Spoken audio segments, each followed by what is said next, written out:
Hey everyone, welcome back to Corporate Decoder, the place where we unpack the secrets hidden in plain sight within corporate filings. Today we're looking at Aimfinity Investment Corp.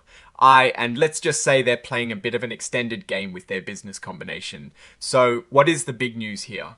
Aimfinity is essentially buying themselves more time to find a business partner, and that comes with a cost, but also some interesting financial maneuvers. They've issued a promissory note to extend their deadline, and we're going to dive into what that means. This is an 8K filing, which means it is a report of significant events that a company needs to disclose to the public.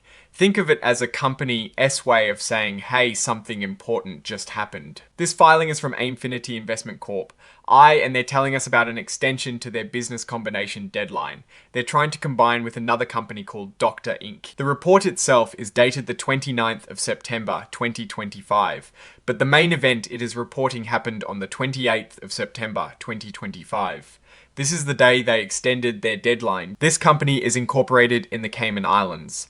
It is pretty common for publicly traded companies, especially special purpose acquisition companies, or SPACs like this one, to be incorporated in offshore jurisdictions for various legal and financial reasons. Here we see some of the company S securities. There are units which are made up of other things. We have IMUF, which is a unit consisting of one new unit and one Class 1 redeemable warrant. These are exercisable for ordinary shares. Then we have AIMTF, which are new units that include a Class A ordinary share and half of a Class 2 redeemable warrant. These also can be exercised for Class A ordinary shares. And finally, AIMWF, which are Class 1 redeemable warrants. These are the ones that are exercisable for Class A ordinary shares at an exercise price of $11.5.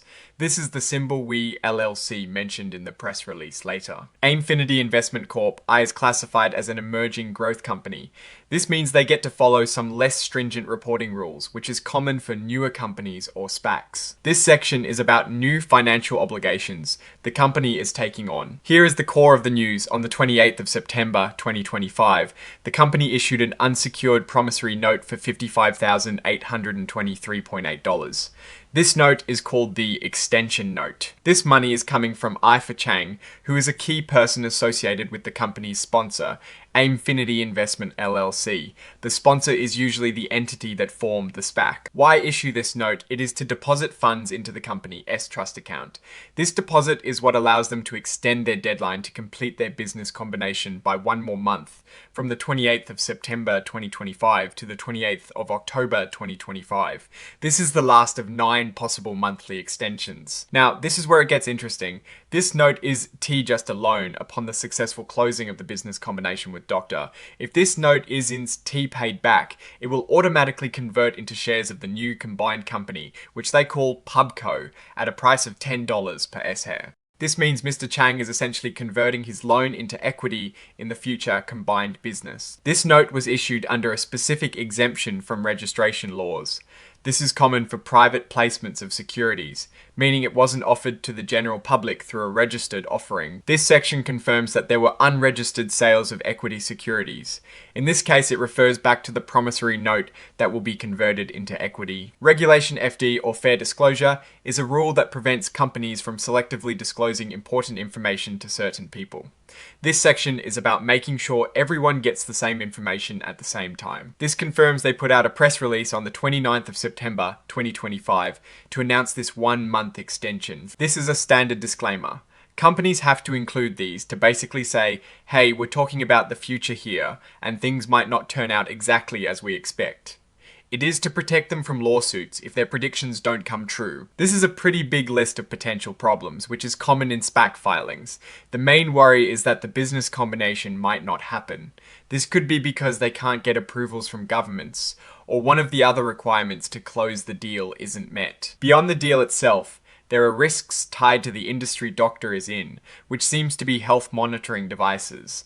This includes changes in government regulations, competition, and pricing pressures. This filing mentions that a final prospectus was filed back in March 2025, and the shareholders of Aimfinity had already approved the business combination then. So, the main hurdle they cleared earlier was shareholder approval. This section is about who might be considered to be influencing shareholders' votes.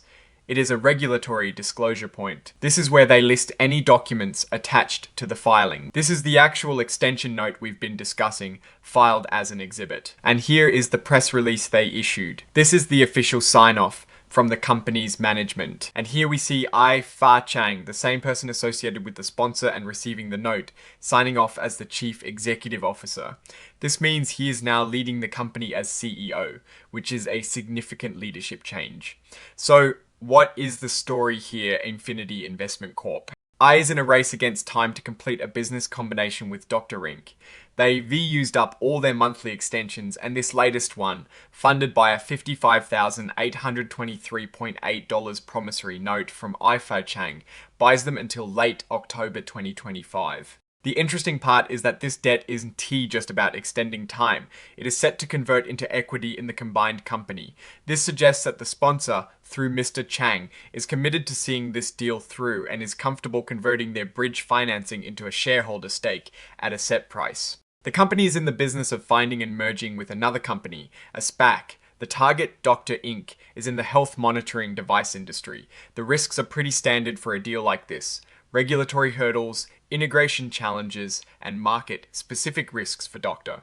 On the financial side, the filing tells us about a very specific, relatively small short-term debt obligation, the promissory note. This isn't indicative of the company's overall financial health in terms of ongoing operations, but rather a mechanism to facilitate the SPAC's primary objective, completing a business combination.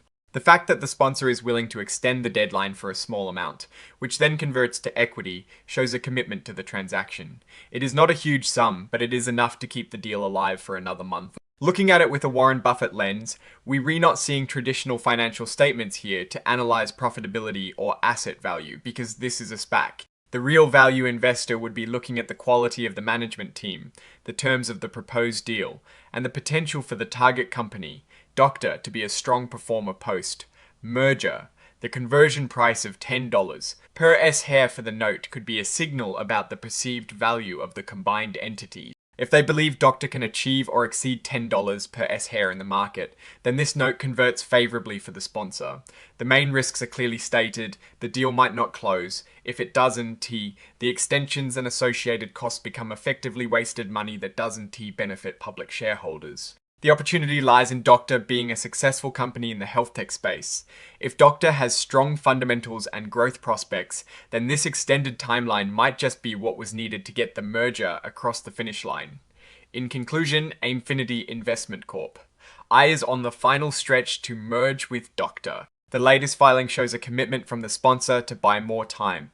With the debt converting to equity, the key question remains whether this business combination will ultimately be successful and create value for shareholders, or if it will fall victim to the numerous risks outlined. Alright, that is our deep dive into Aimfinity Investment Corp.'s latest filing. What is your take on this extended timeline and the sponsor's commitment? Let us know in the comments below. If you found this analysis valuable, hit that like button, and if you are serious about understanding corporate finance, subscribe for more decoded insights. And don't forget to join our Discord community. The link is in the description. Thanks for watching, and I'll see you in the next one.